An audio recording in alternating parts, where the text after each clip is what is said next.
Pra ku mund të bëjmë më shumë? Në çfusha mund të mbështesim ne ju më mirë? Komisioni Evropian dëshiron që plani i rritjes të jetë tërësisht i suksesshëm dhe së fundmi unë kam folur shpesh për nevojën për të zgjeruar vetë nocionin e zgjerimit, për të integruar të gjithë fqinjët tanë sa më shpejt që të jetë mundur në gjithnjë e më shumë fusha të ndryshme të politikave të BE-s, për shembull vendet tuaja të bëjnë pjesë e tregut tonë të përbashkët, tregut tonë të energjisë, e zinxhirëve pan-evropian të vlerës. Pra ne duam që Bashkimi Evropian të jetë tashmë që sot një realitet i prekshëm për qytetarët tuaj dhe ju folët pikërisht për këtë gjë, në mënyrë që të sjellë më shumë begati, siguri dhe stabilitet për mbar kontinentin evropian në këtë kohë kur ne kemi të tjerë të cilët do të donin që ne të mos ja dilnim ba. Në disa fusha pra kjo punë ka marrë formën e vet. Shqiptarët, malazezët, për shembull tashmë dhe maqedonësit përfitojnë nga kosto më të ulta për transaksionet falsepas. Pra 62 milion euro që janë kursime nga Maqedonia. Po, faleminderit. Por objektivi ynë është që të gjithë ju të esni përpara në sinkron.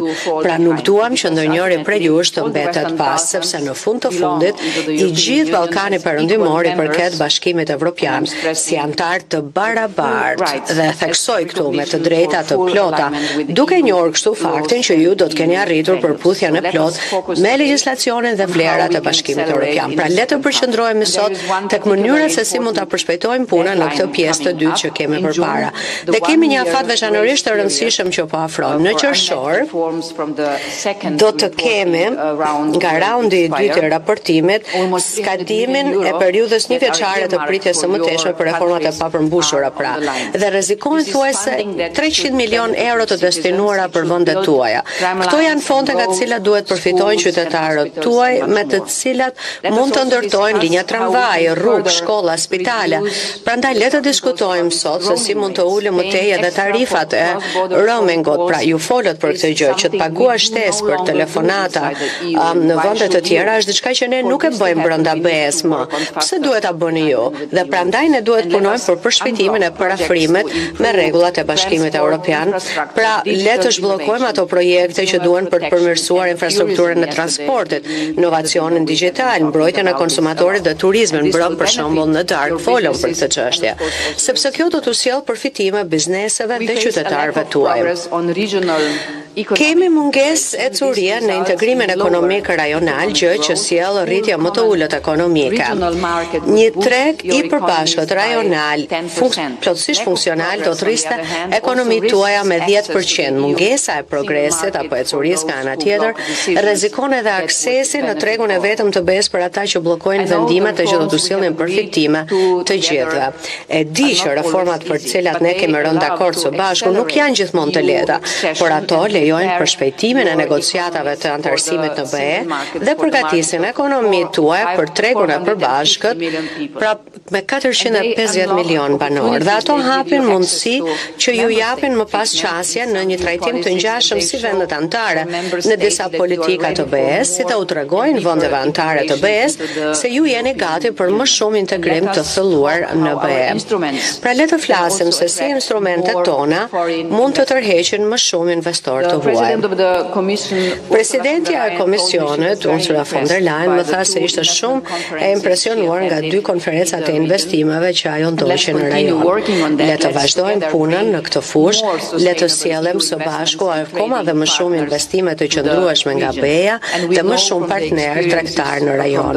Ne e dim nga përvoja në të shkuarën që sa më shumë i afrohemi zgjerimit, aq më shumë investitor do të vinë këtu.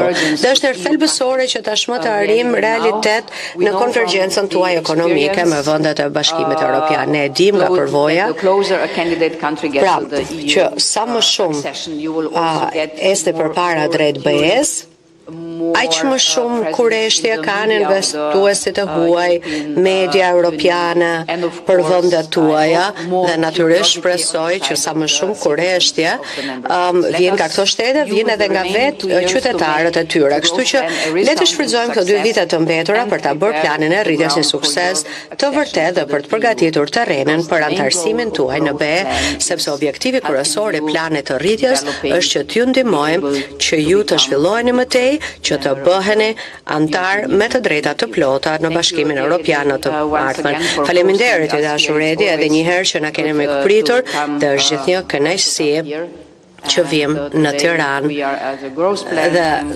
sot kemi ardhur për planin e rritjes, por unë do të kthehem sërish së shpejti për të zbuluar disa pjesë të mrekullueshme të tjera të Shqipërisë. Faleminderit. Well, as per usual protocol. Sipas protokollit zakonshëm, dua të falenderoj median dhe tashmë do të nis me punën time për të I ka përshëndetur kështu media të Zoti Rama me një herë pas kësaj fjale hapse si nga ana e tij